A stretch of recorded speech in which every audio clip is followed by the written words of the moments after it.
mademoiselle. Allez, Mathilde, qui va ouvrir le bal. On vous écoute. Moi, je voulais savoir pourquoi aujourd'hui la religion est toujours un peu sexiste sur certaines choses. Alors, est-ce la femme qui veut répondre à cette question? On va commencer avec vous, Delphine Orvila. C'est peut-être plus simple pour moi. Comme je vous le disais il y a un instant, je pense que la question du féminin, ça reste encore le problème subversif. C'est pas vrai que dans les religions, c'est vrai dans la société en général. Vous le voyez à quel point on a encore du mal à imposer la parité, à la penser, à la réfléchir. C'est surprenant de voir que même quand elle est pensée dans la société, il y a dans le monde religieux encore des résistances très fortes. Par exemple, des gens qui n'auraient aucun problème à avoir un professeur d'université femme, un médecin femme, un chirurgien, mais quand on pousse la porte d'une institution religieuse, alors là, l'érudition féminine pose problème. Alors, à mon sens, ça relève, comme je le disais tout à l'heure, de la question de la place qu'on est prêt à faire à l'autre. Est-ce qu'on est prêt à faire de la place à l'altérité? Et à vrai dire, cet autre, il n'a pas que le visage du féminin dans nos institutions religieuses. Parfois, il a le visage du non-croyant, parfois, il a le visage du converti, du mineur, etc., etc. À travers la question de la femme se pose toujours la question de l'altérité. La question des femmes prêtres, c'est une vraie question aussi qui agite l'Église depuis longtemps, Seigneur Potvin. On n'a pas résolu encore. Oui, alors j'aime bien que vous employiez le mot altérité parce que c'est vraiment la question. Et je pense que pour comprendre pourquoi une Église comme la mienne n'ordonne pas des femmes, c'est pas du sexisme. Je me permets d'insister.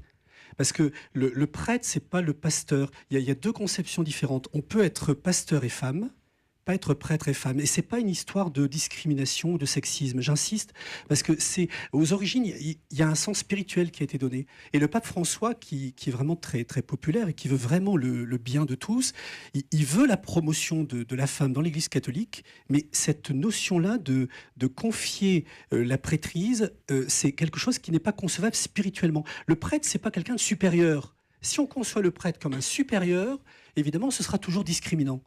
Donc je me permets de dire ces deux choses-là, parce que sinon on va tout le temps traîner cette image sexiste et c'est pas très juste envers mon Église. Oui, bien sûr, Voilà, mais c'est vrai que quand on est jeune, et la question de Mathilde est intéressante, parce qu'on peut se dire finalement il y a deux poids deux mesures, il y a des religions qui sont plus ouvertes, plus tolérantes, il y a des pasteurs qui peuvent se marier, il y a des femmes rabbins et bon, donc le catholicisme est un peu en retard. Non, c'est pas en retard. Je me permets simplement de le dire, c'est de l'ouverture si on raisonne en termes de l'animateur de la communauté ou en termes de responsabilité, de promotion de la personne. Ça oui. Mais le prêtre, c'est une erreur de voir le prêtre dans une fonction hiérarchique élevée. C'est là l'erreur de plusieurs siècles. C'est ça. C'est une erreur. Alors que le prêtre, théologiquement, il doit pas être au-dessus. Mais il a un autre rôle d'altérité. Et c'est là que l'altérité se pose. Pour l'Église catholique, il y a le Christ qui épouse l'Église. Le Christ, homme, épouse l'Église. Et c'est pour ça que ce sont des hommes qu'il a choisis, alors qu'il a lui-même pourtant toujours promu la femme.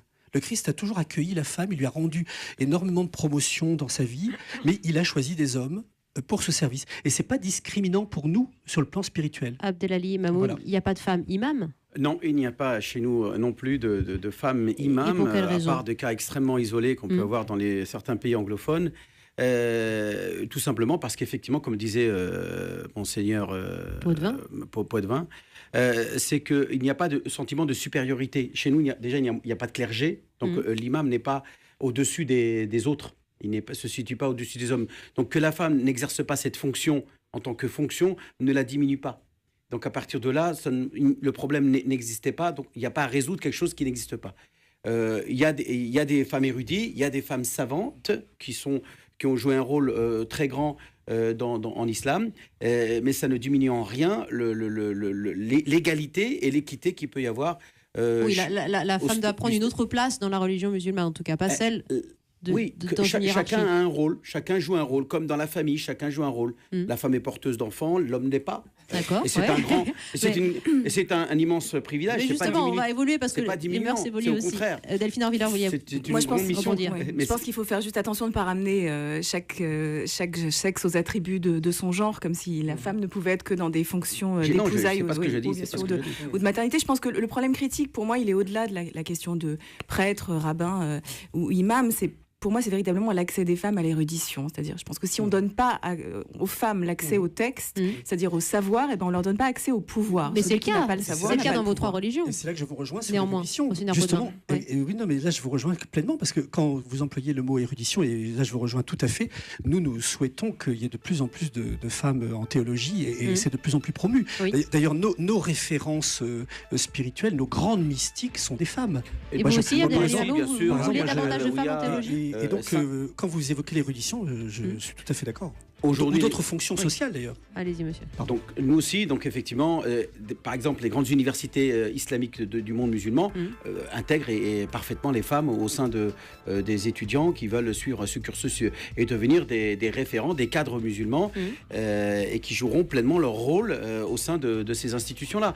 Mais il faut savoir que nous, en plus, en islam, être un imam, ce n'est pas celui qui va simplement diriger la prière dans la mosquée, c'est aussi le référent théologique. Et chez nous, énormément de femmes sont des conférencières référentes de la croyance, du côté jurisconsulte. Elles sont des mouftis, elles sont des cadis. Elles jouent pleinement ce rôle, que ce soit dans le monde contemporain comme dans le passé. Eh bien, la question de Mathilde a inspiré sur la place des femmes aussi dans les différentes églises et dans les différents cultes. On va voir pas mal de points communs, de passerelles aussi entre ces religions représentées ici, le judaïsme, le catholicisme et l'islam. À tout de suite avec les jeunes qui vous interrogent jusqu'à 14h. Tous les après-midi sur Europe 1, Cyril Hanouna met les pieds dans le plat.